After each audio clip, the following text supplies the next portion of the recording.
Hi guys, it's Jason and Nick here from the Otter Farm. We're on the trial property this morning, and what I want to go through is regenerative agriculture or regenerative farming. It's a term I come across when COVID-19, or when I was first affected by COVID-19, so I couldn't go to work because borders were closed and we spent a fair bit of time at home, so I had a lot of time to spend on the couch. And I was just looking up farming practices, good farming practices for here, to try and come up with solutions with a few issues I had. And I come across a bloke called Greg Judy. He introduced me to regenerative farming. He's got between 250 and 300 head of beef cattle, and he runs them on 1,200 acres over in the States. So like I said, I've got the two properties here.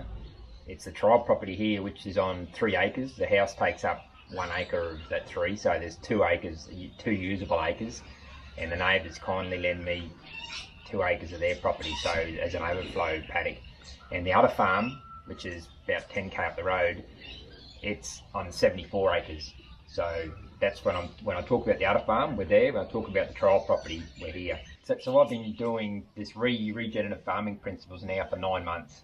So I've had my cows through here 4 times in these paddocks. So, and I've cell grazed them. I tried to intensity graze them as much as I could. So we had 5 cows in here, intensely grazed in one area. So people ask, does regenerative farming really work? What I'll say to that is, how about you make up your own mind? I'll get down the paddocks now and I'll show you. Righto guys, we'll see you down the paddock. Righto guys, we're in the paddock now. Just check out the height of the pasture now. It's up to my knee. When I first started in here, we continually grazed all this property, my 2 acres and 2 acres next door. We'd chew it right down to the ground, virtually, so there's only like 100 mil left of grass. And it wasn't until I started the regenerative farming that I realised that I was taking way too much matter off the plant. What you want to try and do is actually only take the top 1/3 of the grass. So when the cows come in, you only want them to really take, 1/3 of this pasture away. What I want to talk about now is the 5 principles behind regenerative agriculture or regenerative farming. I'll start with the first one. The first one is limiting disturbance. Basically what that means is you limit your disturbance, as in tilling. We don't have to sort of worry about that on either of our properties because we aren't crop farmers, so ours are just all pasture. So there's no reason for me to till up my soil because I'm not putting crops in. The only time that I would need to the only time that I would need to disturb the soil would be if I was to put planting new seeds or seeding the grass pastures into the paddock. And even then I wouldn't be tilling. It would be a no-till drill, which then allows me to minimal disturbance to the ground. It just basically slots the grass through the grass, makes a slot in the soil, seed drops behind the cutting wheel, and then it rolls the soil back over. So it's straight drill, it's not a disc, so it's not ripping the ground up. So that's minimal disturbance as it comes to tilling. Also under minimal disturbance come chemical uses. You've got to try and limit your chemical uses, because what chemical does, it actually destroys the biology in the soil. Because it's synthetic fertilizers in the soil, once it gets in there, you'll kill all your microbiology. And then you've got no living biology in the ground to help you add nutrients to your plants. I realise that, chemicals we'll have to use. I want to come to a point where I don't have to use chemicals at all. But here in Australia, we've got an issue with rat's tail and giant's parramatta. And on the river at the Otter Farm, we've got an issue with cat's claw. So they're probably the only alternatives I've got there are to use herbicides. They are biological controls coming out with moths and worms for the cat's claw, but at the moment they're only on trial. So I am limiting. We don't use glyphosates anymore. We used to glyphosate everything. Everything's a weed glyphosate. When I started my rejuvenational practices, I eliminated glyphosate. So we got selective herbicides we use, and like I said, I want to eventually stop using them at all, because as your pastures get better, you actually the good grasses and pastures come through and they actually smother and swallow out your weeds. So I want to be at that point. So I've limited to my chemical usage already. And the other point that comes on limiting disturbance is physical. We had a bad habit when we first got our properties of driving our vehicles around on the property to having a look where the girls were or where the cattle were every day. Instead of actually getting out and walking, we were driving. And that compaction on the ground, we had tracks, we had tyre marks, we're bringing back bare soil, was no good. So we limit our car usage now. We don't go off the roads. We use a quad. I purchased a quad and it's a lot lighter and it's a lot less physical disturbance on that ground now that I've got a quad. The only time I have to really drive on the ground is if I've got tractor work to do. But that's a necessity, if I need to carry hay out for some reason. So we'll go on to the second principle. The second principle is armouring the soil. What we mean by armouring the soil is if you've got bare dirt, it's exposed to the sun, which is going to dry out the soil. The microbiology won't even be there because it's that hot, they'll go down in the earth. It's too hot for them to survive. So what we're doing behind us actually here today, we only moved the cows in this morning, is I'll go through this a lot more as we move them through the system, but what they're doing in there is they're eating 1/3 of the plant. What they do is they're trampling another plant, and the remaining of that plant is being trampled. And what happens then, when you trample the plant, I'll show you in this here, what happens is the girls have to say, I'm allowing them to eat 1/3, say, of the plant. Then by the time they're walking around with their hooves, they're actually breaking the plant off. And what that does is, this here, it breaks the sap cycle to the plant, and the plant cannot get nutrients and it will not survive that sap cycle being broken. But what that does then is this comes back to arming the soil. That then lies on the ground and it dies. See, there's some residue there. I could go through this whole property. We've had girls 3 or 4 times now, and that dead residue is armour. What that does, guys, is that's not only feeding the biology, it's protecting the soil from the sun. So the sun finds it harder now to try and radiate through this 2/3 of the plant you've left. Also, you've got that matter on the ground which is protecting it. It's a lot cooler in that soil than it would be in a bare patch, 100%. So that's what I talk about when it's armouring the soil. It's actually, and also you're building back your topsoil, because that will break down and you'll get topsoil. And what I'll say is over here, what I'm on now is a lot of this is couch. This is what this whole area behind me was like. Over here, for example, all that was couch. And what we did, because when we come across summer, all this couch would die because it's that close to the surface and there's nothing for the girls to eat. So what we did here is we rolled out hay. This was a cross between bluegrass and a lot of Rhodes grass. We rolled it out, we allowed them to eat the grass from the ground. So they ate some of it, they urinated, they pooped on it. Obviously they didn't eat those bits, but those bits left on the ground to armour the soil. And when the rain would come, what seeds were in it would then germinate. So hence, all this here is germination from a bale of hay being rolled out in the ground. I didn't have to sow it, I didn't have to till it, I didn't have to drill it. That just germinated by itself because the seed was in the bale of hay which I bought on my property. You know, some people are going to have issues with, okay, we don't know what's in the bale of hay. Is it a reputable person? We don't know. We can only go on their word. But at the end of the day, if it had a few weed seeds, if you keep your pasture at a good height, the pasture will get thicker and thicker when you're regenerative practices with your cattle. The grass just gets thick, like this is thick. It will smother out, eventually will smother out the weeds, and you will not have an issue with weeds. So that's why it's important not to overgraze. Also, what we might do now is I might go up the top there. We had a spot of bare soil, and I can show you what we've done. We rolled out a bale of hay.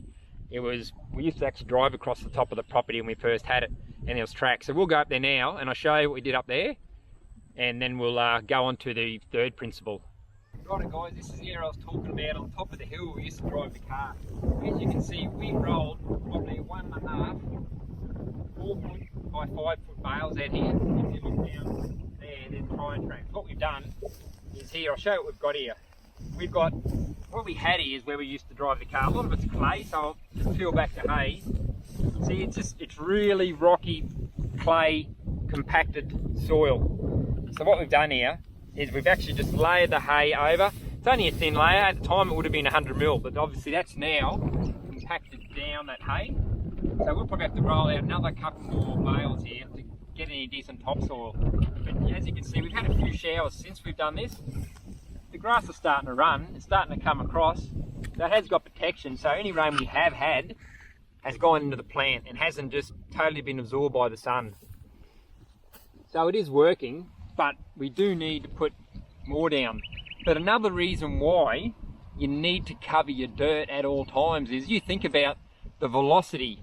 That rain is falling from there. By the time it gets down here, it's got massive velocity on it. What happens then is that rain will actually hit that dirt, forcefully hit the dirt, and what it's doing is actually compacting that soil harder and harder. And that's probably the worst situation of compaction you'll get. You can drive a truck, overdrive anything, it's the velocity of that rain continually hitting that dirt. So what you're doing is you're armouring that dirt from compaction. But not only that, you think about it, when that water hits the bare dirt, there's nothing for it to go. It's that rock hard, it will just then run off that soil. So you're actually losing topsoil from your property and it runs off into the neighbouring property. What this eliminates is the issue of compaction and runoff. Basically what you're doing is when the grass hits, when the rain hits the grass, it terminates that velocity. So it stops the velocity, the impaction is stopped there. Then it will seep through that grass and spread out evenly on your soil. So you're losing that velocity, you're losing the erosion, and that's what you want. So by all means, cover every bit of dirt you can on your property with a bale of hay, because in the long term, it's helping you build your soil, it's helping you bring grass back, and it's helping you stopping soil from running off your property into the neighbouring property. Now, the third principle I want to cover is living plants. You want to have living plants in the ground at all times. What I mean by living plants, like at the moment we've got summer coming on. So obviously this is our winter grass we've had. It's living, but it has been dormant. It's still green, but what you need is living plants all year round. If you just got warm season plants in your property, what will happen is they're good for summer. When the cool season comes, they will seed, the seeds will fall off, they will die, and you need some cool seasons grass to be coming in when that cold weather's coming. Because unless you've got plants living, you can't actually take advantage of the sun. You can't catch that carbon, because only the plants will convert the carbon you've captured from the sun into liquid carbon and punch it into the ground to feed the biology. So in winter time, if you've got nothing growing, what's feeding your biology, your worms? They've got nothing to eat, they're going to starve, and all of a sudden you've got a dormant ecosystem. So at the moment, like I said, we continually graze this when I first come onto the property. I only had a monoculture on this property. I thought I only had one bit of grass. I also went around and I sprayed everything that didn't look like the monoculture that was on this property, thinking it was a weed. I've since realised you need the diversity of plants. You need your legumes, you need your forbs, you need your grasses, you need your native grasses. The more diversity of plants you've got, the greater the root system you're going to have. The root system will run down. Each plant will have a different length and root system. You want various root lengths to get various nutrients from different levels. So you need those variety. The forb's got a bigger leaf. It's catching more carbon than your grasses with a fine leaf. So you need that plant diversity in your soil to have, especially in summer. So what I'm going to do now is, especially on the Otter Farm, I know I'm having plant diversity coming in. On the Otter Farm, where I'm still continually grazing, I'll show you that property at the end of the video to give you, it's a stark comparison to what I've done here, and I'm still continuous grazing it there because I haven't set up my fence system to be able to intensity graze out there. But like I said, out there, vastly different. But there is that seed matter or seed stock there. Potentially it could be there. It's always been there. We just overgrazed it continuously, and it hasn't had the water and the sun on the plant to be able to have those native seeds or that other pasture germinate. So I'm not going to go out and grab a no-till drill and seed it before I give it a few years of regenerative farming practices to find out what native seed bank I've got there and how many different species I've come up. Righto guys, what I go into now is I go on the fourth principle, which is plant diversity. I probably should have mentioned it up the top of the hill when I mentioned having a living root or a living plant in the ground at all times, because I did mention the plant diversity quite substantially up there, so I won't go through it too much, but I'll just give you the prime example here. When I first bought this property, all I had in these fields was pastoral grass, and that's all I wanted. I was too focused on everything else being a weed except clover. If I wasn't sure what a plant was, I was poisoning it. I thought, I don't want weeds in my property, it's going to spread. But now I've become more comfortable with weeds, because if the cattle are going to eat it, it could be a forb, unless it's on the noxious list or the state list of noxious weeds. I'm not worried about it. If the cows eat it, great, because to me this looks like a good legume. It's going to add nitrogen to the soil. It's going to fix nitrogen down to the ground. And right next to it, we've got another nitrogen fixer in the form of the clover. It fixes nitrogen to the soil. And behind me here, all this grass is capturing carbon from the sun. It's giving you free carbon, and it pumps that carbon in the form of liquid carbon into the soil to fill the microbes and all the biology. If you look closer here, we've got another one too. So that's a type of forbs. You know, generally in the past, anything that didn't look like grass, I would have sprayed it. You know, I had this narrow mindset of, if it's not grass or it's not a legume, it needs to be gone, because I didn't want weeds in the paddock. But now I'm comfortable with it, because it's adding the diversity that I need to the soil. And they're capturing sun and pumping it into the soil to feed the microbes. And guys, if you haven't got soil microbes or worms, you haven't got living matter below the ground, you haven't got that nutrients you need to sustain life in your soil above. So the more diversity you have, the more living root in the ground, the better it is for the above plant life of your property or your pastures. Righto guys, we finally get to the fifth and final principle of regenerative farming, and that is integrating your animals or your livestock to the property. This is probably the most important principle that I can talk about, because what happens if you've just got pastoral grass and you haven't got an animal chewing that grass, it goes dormant. So what happens as you look around, here's a cow here chewing its cud, so it's obviously happy and content, it's got its belly full. The others are working on the grass tops. What you want them to do, and that's what you've done here, you can see here they've actually eaten the 1/3 of the top of that plant. You're leaving 2/3 on the ground.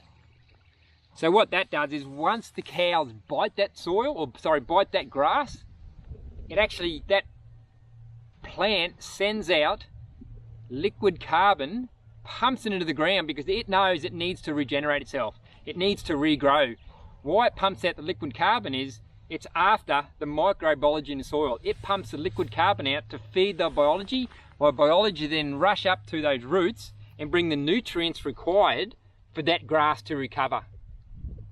So why you leave 1/3 is, that can capture sun, which throws the liquid carbon in. When you overgraze the ground, which you'll see on the other farm, because like I said, I haven't got the fences set up, they overgrazed. You've probably got 10 to 20 mil of grass on the ground. What you're relying on the recovery then is, what you're relying on is those roots to grow that plant. You haven't got no solar panels in the form of that leaf on that pasture or forb or legume to put anything, substance, into the ground. So you can't feed your microbiology into the soil unless you've got living plants and quite a substantial height to pump that carbon you've captured from the sun into the ground. And like I said, if it's overgrazed, you've got nothing going in the ground, it's going to take forever just to grow that plant from the roots, and you're not supplying the biology, the nutrients it requires to sustain life, and your property will die. Your grass will just die off as soon as you get a bit of heat, because it also can't retain the moisture. So these guys, also it's proven that a plant that has been grazed will actually photosynthesize a lot faster and harder and pump a lot more nutrients into the ground than a plant that's not being grazed. So it recovers faster. And like I said, it's the issue nowadays is overgrazing has caused the ground to dry up because it's been chewed down that low that come any hot weather, we haven't got rain, your grass is dying. So it's not the animals' fault. They're saying, you know, animals are wrecking the environment. It's not the animals, it's us. I'm to blame too. I've only just come onto this regenerative farming practices myself, but it's us. It's the management of the livestock that are failing us. It's not the livestock that are failing us, it's us, it's our poor planning. And I've just come to realise now that I'm not in the business of managing livestock. I'm in the business, this is a total mind shift for me, I'm in the business of being a pasture manager. When I come in every morning, I look at the pasture, I say hi to the girls, you know, get me love from them, but my main focus is on that pasture, that it's not overgrazed, they've grazed enough, because without pasture, I can't run livestock. And that's where we've got to get to. It's not about being cattle managers, it's about being pasture managers. I think I've just about covered it, guys. I'm going to grab a quick bite to eat. Me and Nicole will have some lunch and we'll go to the Otter Farm, and you'll see it's a stark difference in this farm to the other farm. Righto guys, we're out at the Otter Farm now. Like I said, if you have a look around, this is a vast difference from the trial property. There's not 1 ounce of green grass on the ground. If you have a look down here, like the grass has been chewed off. Look at that. It's not even 10 mil on the ground. We've continually grazed this 74 acres since I've had the property for 2.5 years, and I know the owner before it also continually grazed. The issue with the continual grazing is you're not capturing that carbon from the sun and pushing it through to liquid carbon for the microbiology to feed off, or the grubs. And I can tell you now, there'll be no microbiology in this, because look at that. As mentioned, one of the principles, exposed dirt. Always cover the dirt. Have a look at the amount of dirt around here. There's dirt. Yep, Nellie's trying to show me as well. Yep, there's dirt there. Dirt there. There's dirt everywhere. There's absolutely nothing here that can sustain water if it rains. It's just going to run off into the creek. We've lost it. And that's what I mean. I'm not in a situation at the moment where I can do regenerative farming on this property, because obviously I haven't put my fence line in, my electric fences I need. I haven't got my water infrastructure in, so I can't start if I wanted to. I've got dams where they're watering at the moment, but this is what I'm talking about. That's why we do everything on the trial property first, and then we bring it out here, incorporate success onto the Otter Farm. What made me come to regenerative farming in the first place is summertimes here is heartbreaking. I've been doing it for years now. Same thing, I just thought that was the norm. Everyone does it. I bought in 2 truckloads of hay so far this season. Not all of it has been fed to the cows, but a fair bit has. A lot of it I'm trying to store for when I do get the infrastructure in. I actually roll out hay to cover this bare dirt to feed the animals and to try and cover the dirt, so when it does rain we can capture the water and keep it in the ground longer to grow back the grass that we require. So guys, that's about all I've got today. I've covered a fair bit on regenerative farming practices and the 5 principles. We're going to incorporate this on this farm. So guys, we want you to join us. Like, if you like what you're seeing and you like what you're hearing, hit that like button. Any comments appreciated. I'm here to learn. You guys have probably got more experience in the field than I have. I'm happy to learn off you guys if you guys are happy to learn off me. Any comments, whether it be negative, positive, we like negative feedback. We don't like it, but we'll learn from it. So, and like I said guys, please join us. If you want to join us, like I said, we're a family here. We come to the farm, we really love our camping. You know, we do a bit of motorbike riding. We got some tracks there for the lad. You know, we do camping, camp oven cooks, we go kayaking. It's a family fun for us. So hit that subscribe button, and we'd love to have you on the Otter Farm team.